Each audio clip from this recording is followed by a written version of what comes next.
بسم الله الرحمن الرحيم زين للناس حب الشهوات من النساء والبنين والقناطير المقنطرة من الذهب والفضة والخيل المسومة والأنعام والحرث ذلك متاع الحياة الدنيا والله عنده حسن المآب قل أنبئكم بخير من ذلكم للذين اتقوا عند ربهم جنات تجري من تحتها الأنهار خالدين فيها وأزواج مطهرة ورضوان من الله والله بصير بالعباد الذين يقولون ربنا إننا آمنا فاغفر لنا ذنوبنا وقنا عذاب النار الصابرين والصادقين والقانتين والمنفقين والمستغفرين بالأسحار صدق الله العظيم. Maksudnya dihiaskan, dijadikan indah kepada manusia.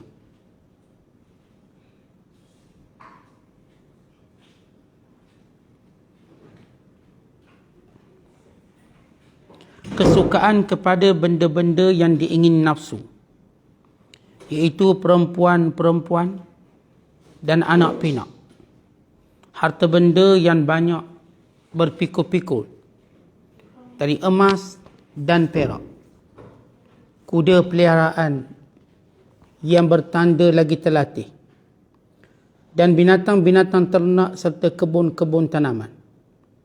Semuanya itu ialah kesenangan hidup di dunia. Dan ingatlah pada sisi Allah ada tempat kembali yang sebaik-baiknya, iaitu syurga.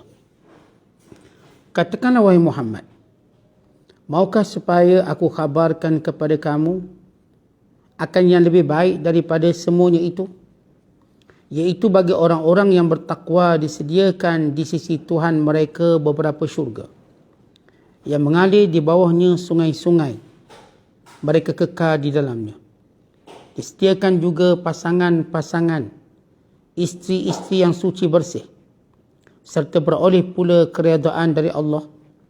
Dan ingatlah, Allah sentiasa melihat akan hamba-hambanya, iaitu orang-orang yang berdoa dengan berkata, wahai Tuhan kami, sesungguhnya kami telah beriman, oleh itu ampunkanlah dosa-dosa kami dan peliharalah kami dari azab neraka. Dan juga orang-orang yang sabar dalam menjunjung perintah Allah, dan orang-orang yang benar perkataan dan hatinya, dan orang-orang yang sentiasa taat akan perintah Allah, dan orang-orang yang membelanjakan hartanya pada jalan Allah, dan orang-orang yang beristighfar memohon ampun pada waktu sahur.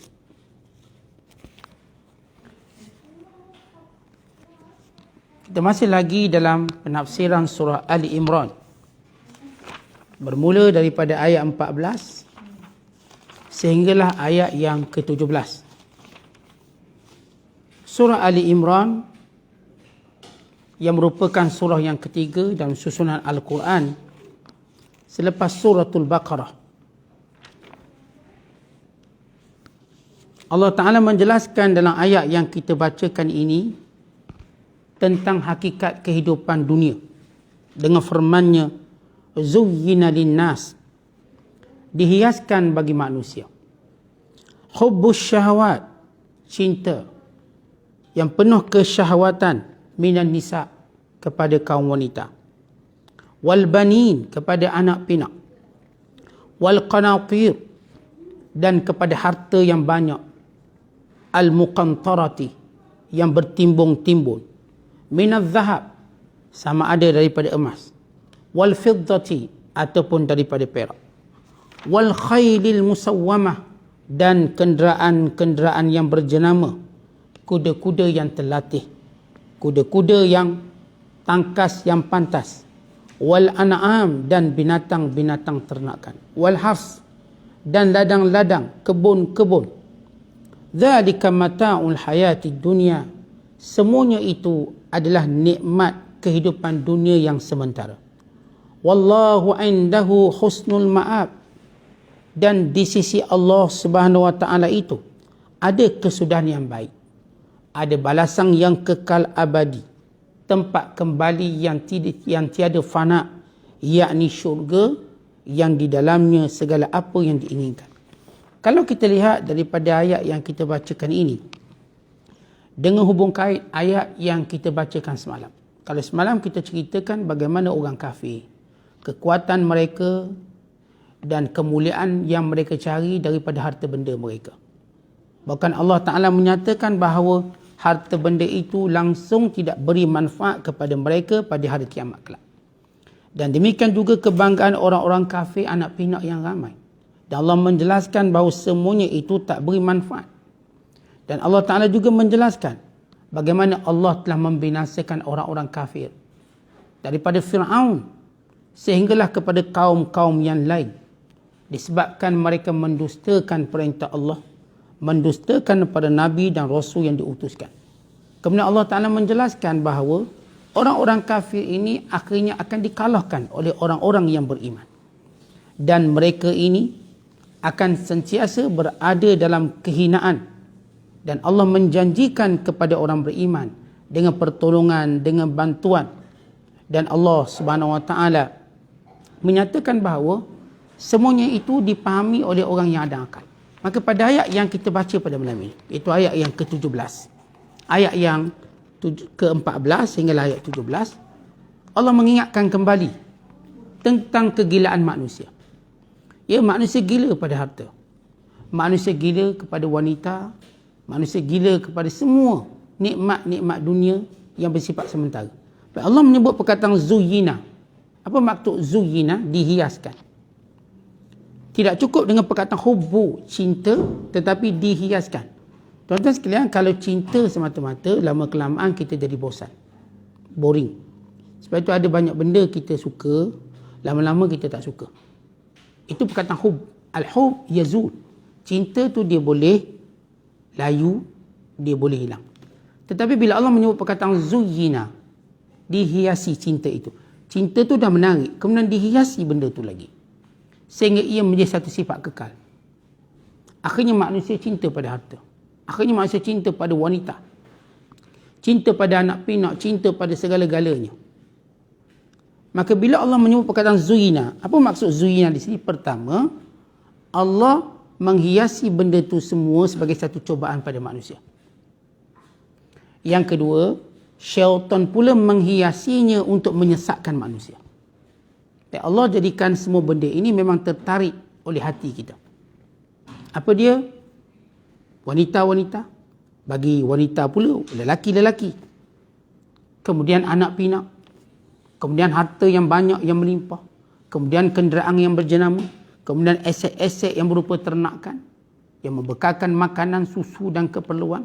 Dan juga ladang-ladang yang menandakan kemewahan. Maka lengkap Allah menyebut keperluan manusia. Sama ada pasangannya, anak pinak yang akan mengekalkan keturunannya, harta benda yang bertambung, yang bertimbung banyak supaya dia merasa confident dengan kehidupan dunianya, kemudian kenderaan yang berjenama, kemudian ternakan dan ladang-ladang. Maka manusia tak ada lagi nikmat lain dia nak selain pada nikmat-nikmat ini.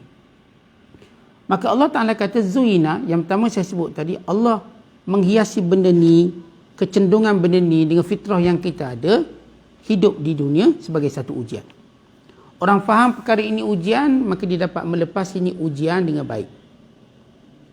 Manakala syaitan pula, dia akan menghiasinya dengan segala was-was kesesatan. Maka siapa yang mengikuti syaitan dalam mencintai semua perkara ini, maka dia akan tersasar sesat jauh daripada jalan petunjuk. Kita lihat, bila mana Allah menyebut satu persatu. Hubbus syahwat. Perkataan hubbus syahwat yang saya sebutkan tadi, ialah, ia bukan sekadar cinta, tapi datang syahwat. Apa itu syahwat, tuan-tuan sekalian? Keinginan-keinginan yang melampau. Cinta diselangi, diikuti dengan keinginan-keinginan yang melampau, keseronokan-keseronokan yang diburu. Baik, secara umumnya, tuan-tuan, Islam tidak mengharamkan segala keseronokan ini.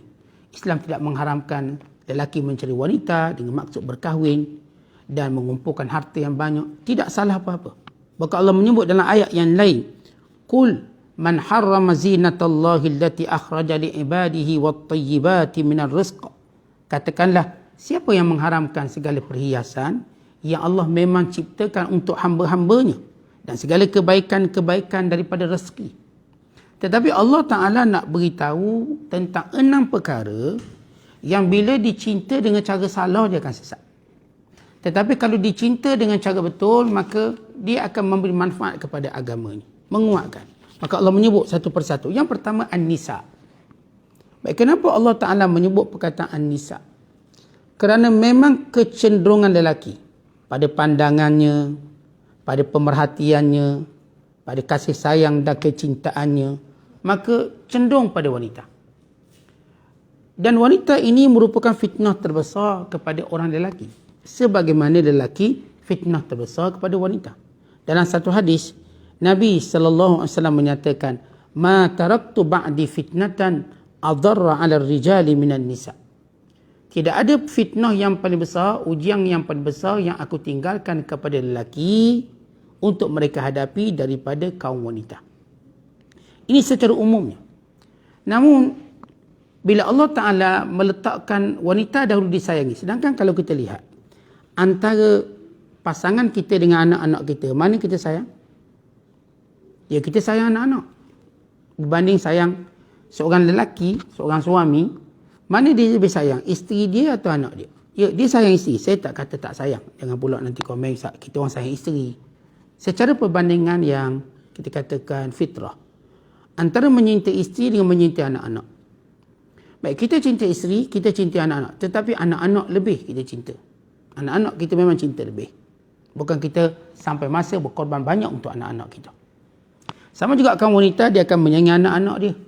Sebab tu kita lihat bila pasangan suami isteri berbalang, mereka pun berebut anak. Sebab sayang. Tetapi kenapa Allah Ta'ala mulakan wanita dulu? Dihiasi kecintaan, syahwat kepada wanita. Kemudian barulah anak-anak. Sedangkan zahirnya orang cinta anak lebih pada isteri dan juga suami. Jawapannya kerana mencintai wanita itu dia ada sifat melampau. Sebab tu tuan-tuan lihat orang yang cinta wanita kan dia buat pick up line-nya, dia buat kata-kata puitis indahnya, tapi kata-kata itu tak ada pada anak-anak dia. Bila nak pick up wanita kan melampau-lampau. Bila dia mula tunjuk sayang, melampau-lampau. Itu dia suruh ambil kapak, belah dada lah. Nak renang lautan api. Ayat tu kita tak sebut pada anak-anak. Kita sebut pada ni bakal jadi isteri kita, bakal tunang kita, bakal kekasih kita, bakal buah hati kita. Maka kecintaan pada lelaki dan perempuan sifatnya melampau. Dalam keadaan dia tak konsisten, tapi dia melampau. Akhirnya kita pun dengar cerita Romeo and Juliet, Laila dan Majnun. Kita tak dengar cinta kisah ayah dan anak. Kerana kecintaan ayah pada anak ataupun cinta ibu pada anak, dia tak akan melampau. Dia cuma konsisten, tenang. Fitrah. Kemudian, kalau sekiranya mencintai wanita untuk menjaga agama, maka tidak salah.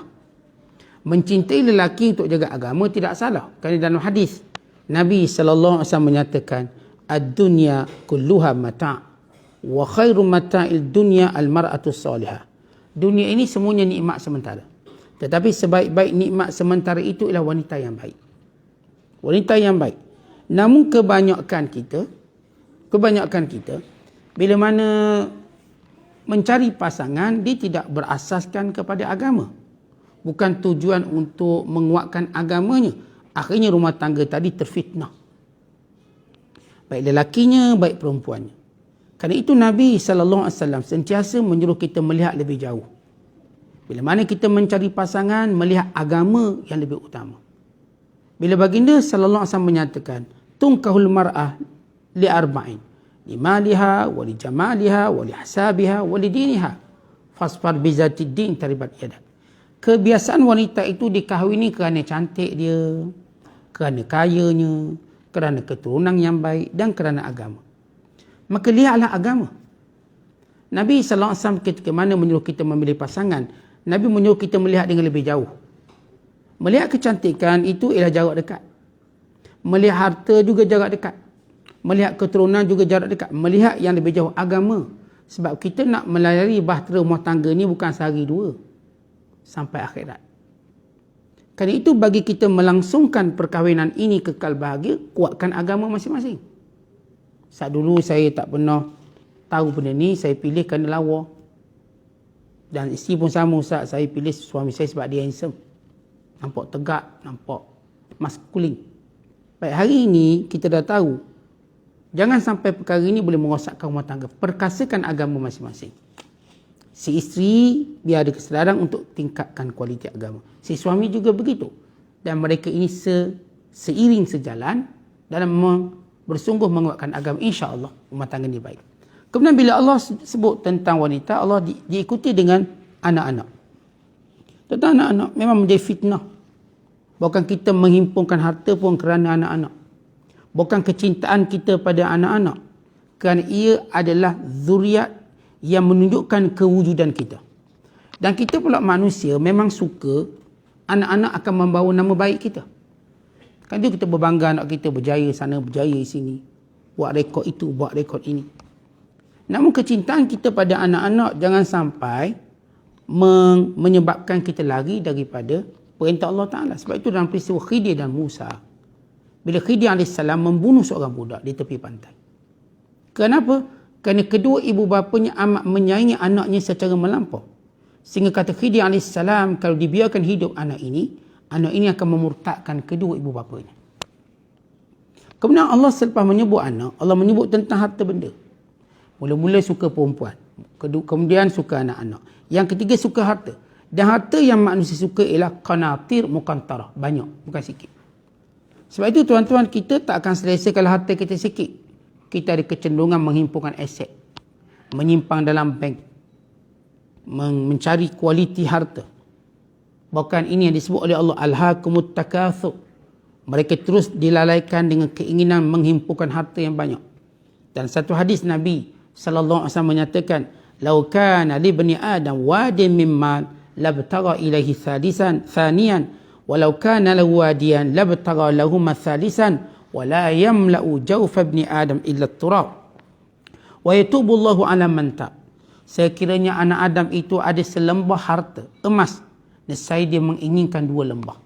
Kalau sekiranya dia ada 2 lembah, nescaya dia inginkan 3 lembah. Tidak akan mencukupkan keinginannya untuk mengumpulkan harta, melainkan kematian. Maka Allah menerima taubat siapa yang bertaubat. Baik tuan-tuan, bila kita sebut tentang syahwat mengumpulkan harta, harta itu secara umum tak ada masalah. Tetapi bila sifat harta yang manusia mencari banyak, menghimpunkan banyak, menyebabkan dia mula melampau daripada perintah Allah. Dan ini yang disebut oleh Allah Ta'ala dalam Al-Quran. Innal insana la yatgha ar-ra'ahu staghna. Manusia itu mula melampau bila dia melihat dirinya sudah kaya.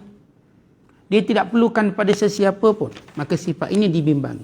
Baik, yang keempat, Allah sebut harta yang diinginkan oleh manusia ialah al-khailul musawwamah, kenderaan. Ni kalau kita terjemah secara literal maknanya kuda. Kuda yang terlatih. Khail kuda. Musawwamah yang terlatih. Yang memang diternak pada padang ragu yang melambangkan kemewahan kekayaan. Namun kalau kita nak terjemahkan pada hari ini, maksud kuda ini kenderaan. Kenderaan-kenderaan yang memberikan kepada kita nilai tambah. Itu kecenderungan manusia. Sebab itu kita pilih jenama. Kan itu jenama itu lebih mahal daripada jenama yang lain. Kemudian Allah menyebut sikap manusia sukakan kepada al-an'am. Binatang-binatang ternakan. Kambing, lembu, unta. Ini dinamakan binatang-binatang ternakan. Kerana dengannya manusia jadikan ia sebagai survivor. Sumber makanan. Bukan sumber kemewahan. Kemudian yang keenam, Allah sebut al-hars. Al-hars boleh terjemah kebun, boleh terjemah ladang. Menjadi kebanggaan bagi orang kaya ada ladang. Tekan kalau tanya, awak ni ada ladang? Saya ada ladang. Ladang rambutan, ladang durian musang king. Saya ada ladang terung. Saya ada ladang buah tene. Buah tene. Ini jenis-jenis buah lah. Artinya kaya, hebat. Bila Allah menyebut tentang 6 jenis harta ini, bukan maksud Allah Ta'ala mencelanya ataupun mengharamkannya, tidak sama sekali. Kerana kesemua perkara ini dikenakan zakat. Bermula daripada emas zakat, ternakan zakat. Bukan kita katakan kuda pun bagi setengah ulama kena zakat. Pertanian pun dizakat. Tetapi yang Allah maksudkan ialah kecintaan yang melampau, sehingga menyangka bahawa ini akan mengekalkan mereka di dunia. Ini disebut oleh Allah Ta'ala. Yahsabu anna ma lahu akhladah. Mereka menyangka harta kekayaan mereka menjadikan mereka kekal di dunia. Walau Allah dah ingatkan dunia bukan tempat kekal. Semua yang ada di tangan kamu itu ujian semua. Untuk melihat siapa yang benar-benar mengingati Allah dan menggunakan semua benda yang Allah berikan sebagai ujian ini pada jalan Allah Ta'ala. Maka orang-orang yang terpedaya, dia dapat semua benda ni, maka dia lupa Tuhan. Dia lupa beribadat, dia lupa mentauhidkan Allah. Maka dia hanyut dengan kelalaian dunia, maka dialah yang tercela. Tetapi orang beriman tahu, enam perkara ini ujian kepada mereka. Isteri ujian, anak-anak ujian, harta yang banyak ujian, kenderaan yang hebat itu juga ujian. Dan juga segala perkara itu semuanya ujian. Lalu mereka tidak akan melakukan perkara yang haram untuk mendapatkannya. Dan tidak akan melakukan perkara yang haram dalam membelanjakannya. Bahkan tidak akan melalaikan mereka daripada mengingati Tuhannya. Bahkan tidak menjadikan pencarian mereka pada akhirat itu terjejas hanya kerana cinta kandung. Tidak. Mereka tahu dunia ini ujian. Maka ini orang lepas. Sebab itu, sesudah Allah menyebut nikmat-nikmat dunia, Allah pun menyebut kepada orang beriman supaya tenang. Dengan berkata, Kul, katakanlah wahai Muhammad kepada semua mereka itu, yakni orang beriman. A'unabbi'ukum, aku beritahu kepada kamu, bi khairin min dzalikum, yang lebih baik daripada isteri, lebih baik pada anak-anak, lebih baik daripada harta yang melimpah ruah, ternakan, kenderaan berjenama, ladang-ladang dan taman. Ada yang lebih baik pada itu. Lilladzina taqaw inda rabbihim, iaitu bagi orang-orang yang bertakwa di sisi Tuhan mereka. Jannatun tajri min tahtihal anhar, syurga-syurga yang mengalir di bawahnya sungai-sungai. Khalidina fiha, mereka kekal di dalamnya. Baik dunia ni tuan-tuan, walau sehebat mana dia tak kekal. Cukuplah sifat tidak kekal itu keaiban besar bagi dunia. Kita tak kekal dan dunia juga tidak kekal. Maka Allah nak beri apa yang kekal? Syurga. Allah mulakan dengan pemberian yang disediakan bagi orang bertakwa, supaya orang-orang bertakwa, andai kata mereka diuji dengan 6 perkara ini, mereka tidak takut mengorbankannya pada jalan Allah. Mereka tidak takut hilang kerana Allah. Mereka tak takut sebab mereka ada takwa. Maka bagi orang bertakwa dijanjikan pada mereka pertama, jannat. Baik disebutkan dahulu syurga, yakni tempat tinggal. Bila kita sebut jannah, yakni tempat tinggal. Mula-mula diberi tempat tinggal yang indah, kata Allah.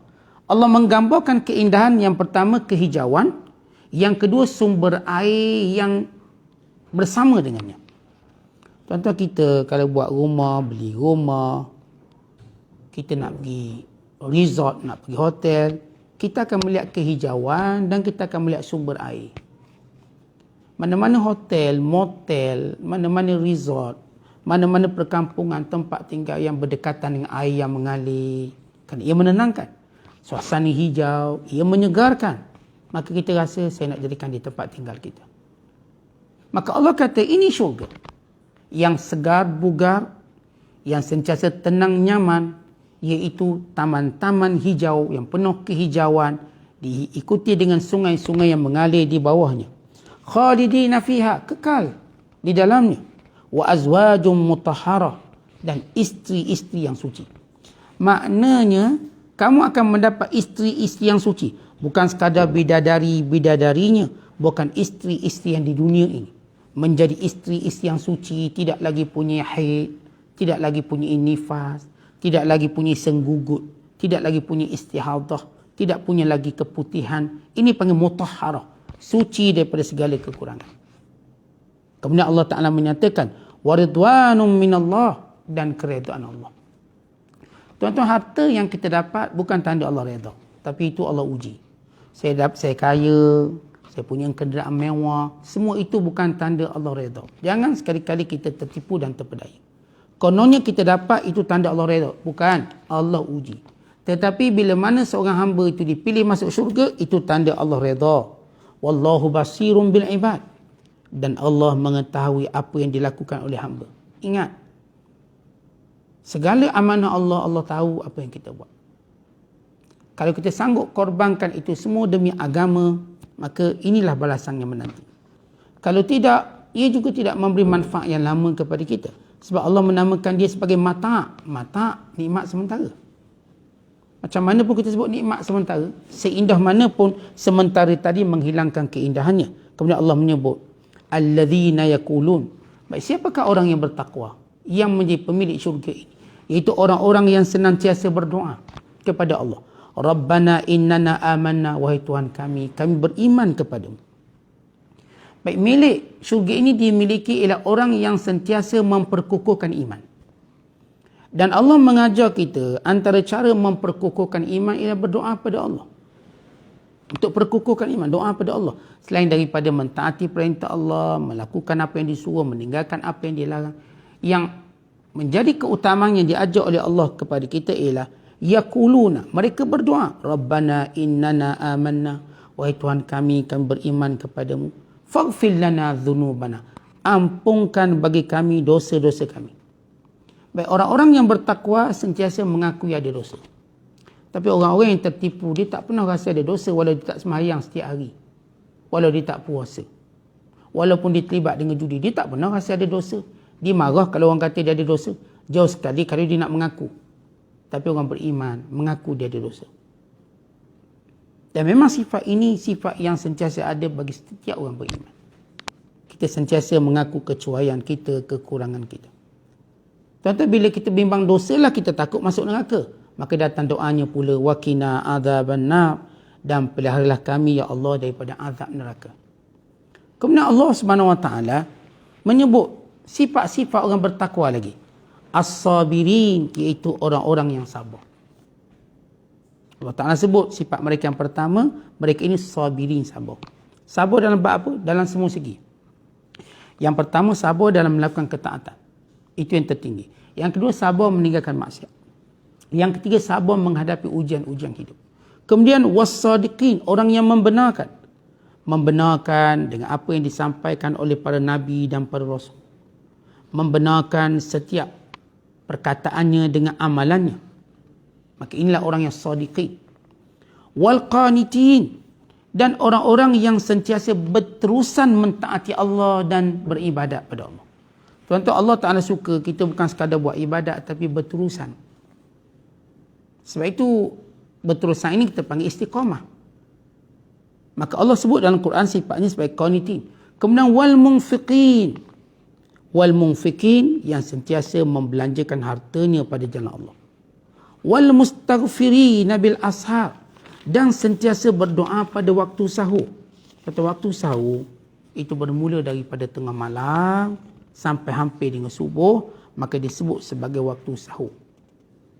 Yang mana waktu tersebut ialah waktu yang mustajab doa. Pernah dalam satu hadis Nabi SAW tanya Jibril, ayul laili asma, wahai Jibril, di waktu malam yang mana paling mustajab doa? Lalu kata Jibril AS, la adri, saya tak tahu, ghaira annal arsh yahtazu inda sahur, melainkan saya mengetahui arasy Allah itu bergoyang ketika waktu sahur. Maka bila kita sebut perkataan waktu sahur, iaitu ketika mana malam menghampiri subuh. Dan setengah ulama mengatakan waktu sahur itu ialah 1/6 akhir malam. Artinya antara kita katakan mula-mula kita ambil 1/3 akhir malam. Daripada pukul 7 malam, start malam ni, sampailah pukul 5 pagi. Baik, 7 hingga 5 pagi. Kita pun nak ambil 1/3 daripada malam tersebut. Katakanlah pukul 2 pagi. Atau pukul 3 pagi. 3 pagi sehingga pukul 5 pula ada 2 jam, maka dibagi lagi 1/6. 1/6 itu waktu mustajab. Setengah ulama kata tidak. Pendapat yang kedua kata 1/6. Pendapat pertama berkata, bila malam itu tadi menghampiri waktu subuh, maka itu disebut sahur. Yang ini bermula tengah malam.